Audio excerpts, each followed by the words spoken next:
Sabe aquela sensação absurda de estar vivendo um pesadelo, mas acordar sem entender se é sonho ou realidade? Foi exatamente assim que tudo começou.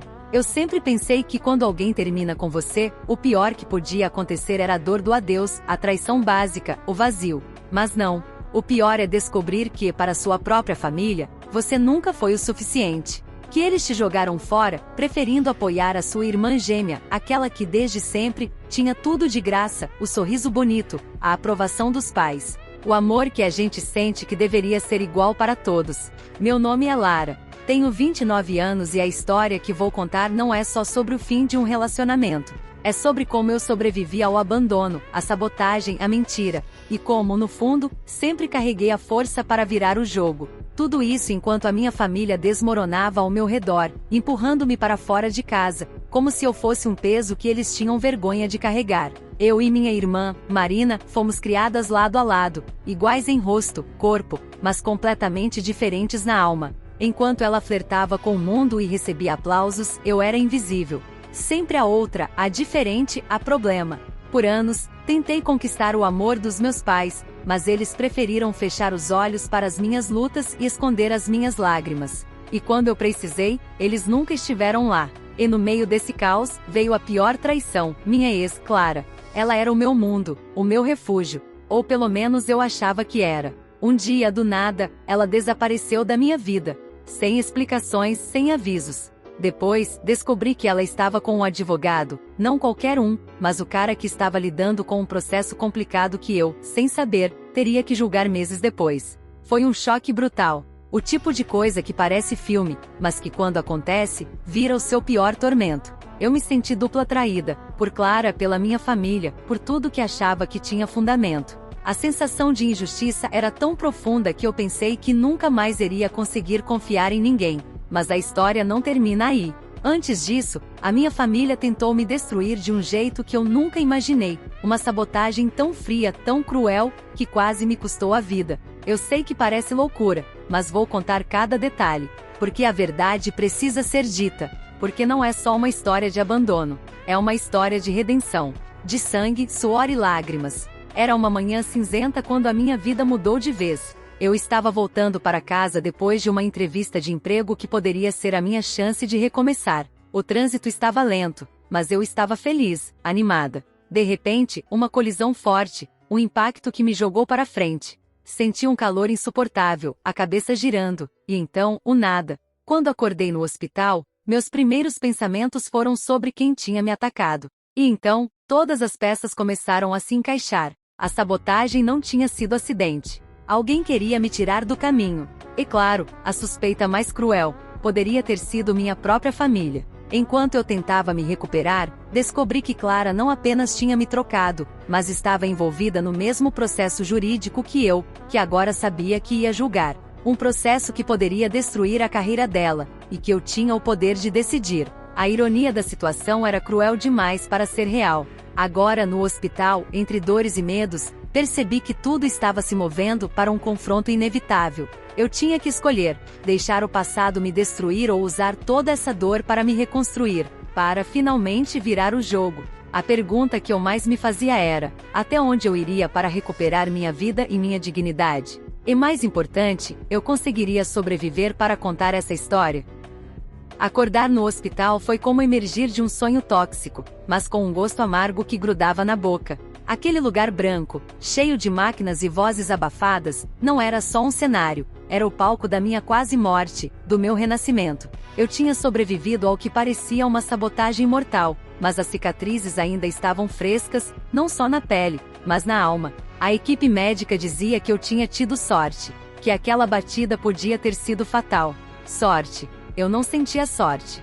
Sentia revolta, porque alguém por trás daquele volante tinha desviado meu destino. E dentro da minha cabeça ecoava uma voz insistente dizendo: eles tentaram me matar. E eu sabia que essa voz não estava errada. Minha família. O nome deles parecia um veneno na minha boca. O silêncio deles, a indiferença, tudo conspirava para me esmagar. Eu não era mais a filha. Era um erro, uma sombra que eles queriam varrer. Marina, minha irmã gêmea, aquela que recebia tudo que eu nunca tive, estava lá, sorrindo para eles, enquanto eu mal conseguia sentar na cama do hospital. Um sorriso tão falso quanto as promessas que nunca fizeram para mim. E enquanto eu lutava para respirar, para me mover, para existir, eles planejavam o próximo golpe. Ou talvez já o tivessem dado. Porque eu descobri que no dia da batida, algumas mensagens misteriosas tinham sido enviadas para o meu chefe, dizendo que eu estava incapacitada para continuar o processo judicial que, ironicamente, me colocaria cara a cara com Clara, minha ex, que me trocou por aquele advogado que eu sequer conseguia acreditar que existia. O mundo parecia girar tão rápido e eu, tão presa. A dor física era brutal, mas a dor emocional me dilacerava ainda mais.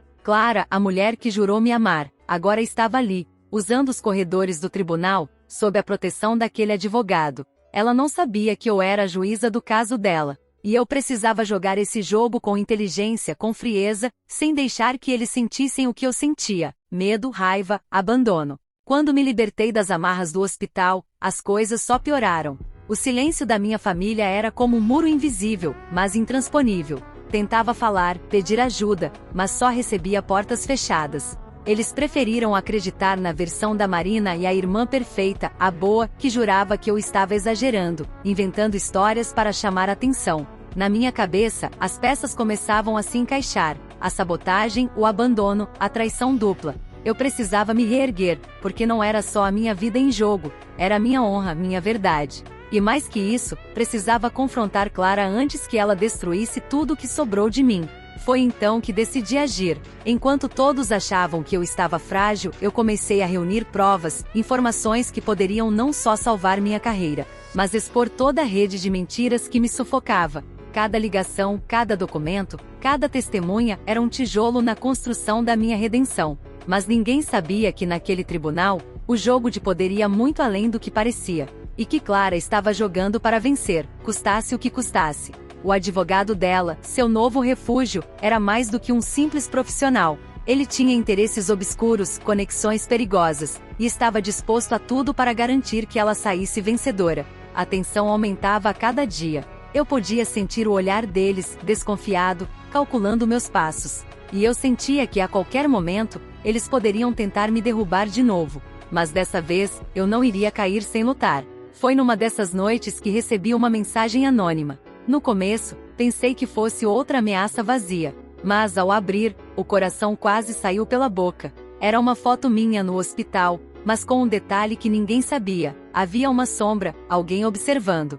Alguém que poderia provar quem realmente estava por trás da minha sabotagem. O medo bateu forte, mas junto com ele veio uma chama que eu achava extinta: a vontade de lutar, de expor tudo, de mostrar que eu era mais forte do que qualquer sabotagem. Mais forte do que o abandono da minha família, mais forte do que a traição de Clara. Agora, eu precisava decidir. Iria atrás dessa pista, mesmo correndo riscos? Ou deixaria o passado me consumir para sempre? Enquanto encarava aquela foto, uma certeza me invadia: aquela história estava longe de acabar, e eu estava pronta para o próximo capítulo. A mensagem anônima foi um choque dentro do meu caos. Não era só uma foto qualquer. Era a confirmação de que alguém estava do meu lado, mesmo que escondido nas sombras, mesmo que só para me deixar mais aterrorizada. A imagem mostrava a noite do acidente, mas não só isso. Havia um carro estacionado na esquina, as luzes do farol refletidas na janela do hospital, e uma figura indistinta, mas real, alguém que não deveria estar ali. Meu corpo ainda doía. Cada movimento era um lembrete cru do que eu tinha passado. Mas minha mente, essa, fervia em fogo e determinação. Eu precisava saber quem era aquela pessoa. Era um aliado? Um inimigo? Ou apenas mais um fantasma da minha vida desmoronada? Enquanto eu me recuperava, comecei a investigar discretamente. O hospital, as câmeras da rua, testemunhas que tinham visto algo. E o que descobri me deixou ainda mais atordoada: ninguém se lembrava de nada, ou fingia não lembrar. Era como se o silêncio estivesse selado por um pacto invisível. Mas uma coisa era certa: alguém queria que eu desistisse, que eu desaparecesse. Minha família? Marina? Clara? O advogado dela? Tudo parecia conspirar para me manter no escuro, sufocar qualquer esperança de justiça. Mas eu não era mais a garota que aceitava ser invisível. Eu estava afundando, sim, mas também me agarrando a cada fio de verdade que encontrava. Sabia que minha recuperação não era só física, mas uma batalha interna para não deixar que a dor me paralisasse. Foi nessa fase que a Clara voltou a entrar na minha vida, mas não do jeito que eu esperava. Ela apareceu na minha porta, fria, calculista, tentando uma aproximação que parecia mais um ato desesperado de manipulação. Dizia que precisava conversar, que o advogado estava sendo injusto, que as coisas não eram como pareciam. Eu a olhei, e tudo o que vi foi uma mulher que me abandonou, que preferiu um advogado e um jogo sujo ao invés do amor que eu ofereci. Tentei me conter, mas a raiva borbulhava. Perguntei por que ela me trocou assim, porque ela escolheu o caminho mais fácil e cruel. Ela respondeu com um sorriso amargo e disse: "Você nunca entenderia, Lara. O mundo não é justo, e eu fiz o que precisava para sobreviver." Foi o momento mais doloroso. Saber que, para ela, a minha dor não passava de um obstáculo. Um capítulo que ela fechou sem nem olhar para trás. Mas a verdade é que eu não podia deixá-la ganhar. Eu precisava me levantar. Não por ela, mas por mim mesma. E por todas as vezes que me disseram que eu não era suficiente. Os dias seguintes foram uma corrida contra o tempo. Eu precisava montar uma defesa, preparar o terreno para o julgamento que se aproximava. O processo que poderia decidir o futuro de Clara, e o meu também. Mas, no meio disso tudo, as ameaças começaram a ficar mais claras. Cartas anônimas, ligações silenciosas, alguém mexendo nas minhas coisas. Eu sabia que estava sendo vigiada. E o medo começou a me consumir. Até que uma noite, quando eu menos esperava, um visitante inesperado apareceu, o advogado que estava ao lado de Clara. Ele bateu na minha porta, com um olhar que misturava arrogância e algo mais sombrio, quase como um desafio. Ele disse: "Juíza Lara, o jogo está só começando. Você acha que está no controle, mas eu tenho cartas que você nem imagina." Eu encarei, sentindo o peso da ameaça. Ele saiu, deixando uma promessa no ar, a de que eu estava prestes a descobrir um lado da justiça que nunca imaginei. E ali, no silêncio daquela noite, percebi que não era só um julgamento de papel. Era um confronto de vidas, de segredos, de tudo que estávamos dispostos a perder para vencer. Eu precisava estar pronta, porque Clara não era a única jogando para ganhar. Minha própria família ainda escondia segredos que podiam virar o jogo contra mim. E o advogado dela, bem, ele tinha um trunfo que poderia destruir tudo. Enquanto eu olhava pela janela, pensando em tudo que estava por vir, uma sensação gelada percorreu minha espinha. Será que eu conseguiria mesmo sair viva dessa guerra? A noite que se seguiu à visita do advogado foi um dos momentos mais tensos da minha vida. Eu não consegui fechar os olhos, o peso da ameaça pairava como uma nuvem escura que não me deixava respirar. Cada som parecia amplificado, cada sombra virava um inimigo. A sensação de estar cercada, sem saber em quem confiar, me sufocava. Mas o que mais doía não era o medo. Era a certeza de que estava sozinha. Minha família, que deveria ser meu porto seguro, se transformará em muralha de indiferença. Marina, minha irmã gêmea, a personificação de tudo que eu não era, parecia usar minha dor como combustível para alimentar seu próprio ego. E Clara, a mulher que um dia amei, estava ali, do outro lado dessa guerra fria, manipulando o jogo com a ajuda do advogado. Eu precisava de um plano. Não podia mais deixar que eles decidissem o meu destino.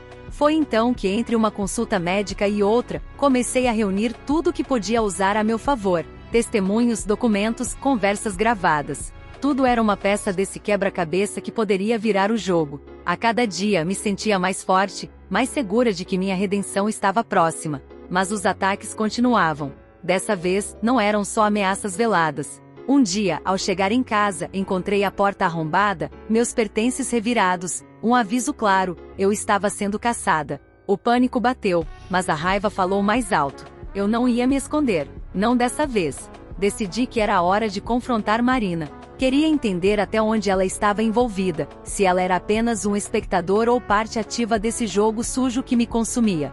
Marquei um encontro, mesmo sabendo que poderia ser uma armadilha. Quando a vi tão perfeita e confiante, senti um misto de repulsa e tristeza. Perguntei por que ela me deixava sozinha, porque apoiava tudo isso. Ela sorriu, aquele sorriso gélido, e disse: "Você sempre foi fraca, Lara. Eu só faço o que precisava para sobreviver." Aquela frase me quebrou, mas também me deu força. Eu precisava provar que estava errada, que eu podia ser muito mais do que a irmã esquecida. No tribunal, as coisas começaram a mudar. Eu era a juíza do caso de Clara, e essa era a minha chance de mostrar que a justiça não era um jogo para os poderosos. Mas sabia que o advogado dela não iria facilitar. Ele tinha cartas escondidas, manipulações, ameaças. Um dia, durante uma audiência, ele me lançou uma acusação velada, insinuando que eu estava parcial, que minha investigação era motivada por vingança pessoal. O tribunal ficou em silêncio, e eu senti o peso dos olhares. Mas respirei fundo e respondi, com voz firme, que minha única motivação era a verdade. A batalha legal estava apenas começando, e eu sabia que fora das paredes do tribunal, o perigo continuava real. Foi então que recebi um telefonema inesperado. Uma voz, quase um sussurro, me disse que tinha provas que poderiam derrubar todo o esquema que me perseguiu, mas que eu precisava encontrá-las antes que fossem destruídas. Era uma corrida contra o tempo. Eu me vi no meio de um labirinto onde cada passo podia ser o último. E a sensação que mais me dominava era o medo, não só pelo meu futuro, mas pela possibilidade de perder tudo que ainda lutava para proteger. Naquela noite, enquanto revisava documentos, o telefone tocou novamente. Era um número que eu não queria mais atender. Do outro lado, a voz do advogado de Clara. Juíza Lara, cuidado com quem você confia. Nem tudo é o que parece. E ele desligou. Eu sabia que aquela frase era um aviso, um desafio. E no silêncio da madrugada, me perguntei, até onde eu iria para proteger a verdade? E se no final, a verdade fosse a coisa mais perigosa de todas? O aviso do advogado ecoava na minha cabeça como um tambor ameaçador. Cuidado com quem você confia. Nem tudo é o que parece. Era mais do que uma frase vazia. Era um lembrete cruel de que eu estava sozinha numa teia de mentiras, manipulações e segredos que poderiam me destruir. Naquele momento, percebi que minha maior batalha não era contra Clara, nem contra o advogado dela, nem contra minha família que me rejeitava. A luta real era contra a verdade escondida dentro daquelas paredes frias, uma verdade que muitos preferiam manter enterrada. Decidi agir rápido. Eu precisava das provas que aquela voz misteriosa mencionou, mas também sabia que a qualquer deslize, podia perder tudo. Comecei a seguir pistas, a cruzar informações, a desvendar conexões entre pessoas que até então pareciam desconectadas. E foi assim que descobri uma rede de corrupção que ia muito além do meu caso. Pessoas influentes, políticos, empresários, todos envolvidos em um esquema que Clara e seu advogado usavam para manipular processos e escapar da justiça. Era uma conspiração que ameaçava engolir não só a mim, mas todo o sistema que eu jurava proteger. Enquanto isso, minha relação com Clara se tornou um campo minado. Ela tentava me seduzir com palavras, promessas falsas, ameaças veladas. Mas eu não podia ceder. Não podia deixar que a mulher que me traiu destruísse minha alma. Em uma audiência tensa, eu a encarei com olhos firmes e disse: "Você pode ter me trocado, Clara, mas não vai me derrubar." A reação dela foi fria, quase como um sorriso de vitória. Mas eu sabia que aquela batalha ainda estava longe do fim. Minha família continuava um mistério à parte. Marina, a irmã perfeita, se mostrava cada vez mais distante, como se carregasse um segredo obscuro que eu ainda não tinha descoberto. Em um momento de fraqueza, ela me procurou para um encontro às escondidas. "Lara, eu não queria que fosse assim", ela disse, com os olhos cheios de lágrimas. Mas eu precisava proteger nossa família. Protegê-los? A essa altura, eu não sabia mais em quem confiar. As palavras dela soavam vazias, e eu temia que a verdade fosse ainda mais cruel do que eu imaginava. Enquanto tudo isso acontecia, o julgamento se aproximava. O tribunal estava lotado, a tensão no ar era palpável. Eu estava preparada para fazer justiça, mesmo sabendo que isso poderia significar minha ruína. No dia da decisão, todas as peças do quebra-cabeça estavam sobre a mesa. As provas, as testemunhas, as acusações. E no meio disso tudo, a figura de Clara, desafiadora e vulnerável ao mesmo tempo. Quando anunciei o veredito, a sala ficou em silêncio absoluto. Eu decidira condená-la, não por vingança, mas pela verdade que eu desenterrei com suor e coragem. Clara caiu, e com ela, a máscara de inocência que tentava usar. Mas o que aconteceu depois foi inesperado. Minha família apareceu na porta do tribunal. Não para me apoiar, mas para me acusar de destruir aquilo que eles chamavam de nossa honra. O choque foi enorme. Eu não era mais a filha rejeitada, mas a inimiga pública. A juíza que julgou sua própria irmã gêmea. A mulher que ousou desafiar um sistema podre. Naquele momento, entendi que minha luta não era só por mim, mas por todos que foram silenciados e abandonados. E, enquanto as luzes do tribunal se apagavam, uma nova batalha começava. Uma que ia muito além da justiça. Porque às vezes, a maior vitória não é condenar um inimigo, mas sobreviver ao próprio julgamento da vida. E eu estava pronta para isso. O veredito tinha sido dado, a sala do tribunal silenciou. e eu sentia o peso de cada olhar, cada julgamento, não só pelo que eu havia feito como juíza, mas por aquilo que minha família e Clara representavam. Naquele momento, não era só um caso jurídico. Era uma guerra de almas, de destinos quebrados, de traições que sangravam fundo. Minha família? Eles não vieram para me abraçar, vieram para me acusar, dizer que eu destruí a honra da nossa casa, que eu era a culpada de tudo, da vergonha, da exposição, da dor deles. Aquela acusação me cortou como uma faca, porque apesar de tudo, eu ainda queria que eles me vissem, que sentissem minha dor. Mas eles haviam escolhido Marina, a irmã perfeita, aquela que sorria para o mundo, mas escondia um coração tão frio quanto a indiferença deles. Eu me levantei diante daquela multidão e falei, não como juíza, mas como Lara, a mulher que foi rejeitada, traída, quase destruída, mas que ainda respirava, ainda lutava. Vocês acham que a justiça é só o que acontece aqui dentro, eu disse, apontando para o martelo, mas a verdadeira justiça é sobreviver. É levantar-se quando todos querem que você caia. Eu não vim aqui para destruir ninguém. Eu vim para mostrar que a verdade não escolhe lados. As palavras ecoaram, e pela primeira vez, senti um silêncio que não era de reprovação, mas de reflexão. Não de todos, claro. Alguns viraram as costas. Outros talvez começaram a enxergar. Clara estava ali, olhando para mim. Seus olhos não mostravam mais arrogância, mas um misto de medo e respeito. Ela sabia que eu havia vencido, mas também que nada seria fácil dali em diante. Depois do julgamento, o que mais me assustava não era o futuro, mas o presente. Porque mesmo livre para recomeçar, eu carregava cicatrizes que nenhum tempo apagaria. E a reconstrução não era simples. Eu precisei buscar ajuda, terapia, amigos verdadeiros, pessoas que vi além da minha dor e acreditaram na minha força. E aos poucos, comecei a reconstruir minha vida tijolo por tijolo. O processo de perdoar a mim mesma foi o mais difícil. Perdoar o abandono, a traição, a sabotagem.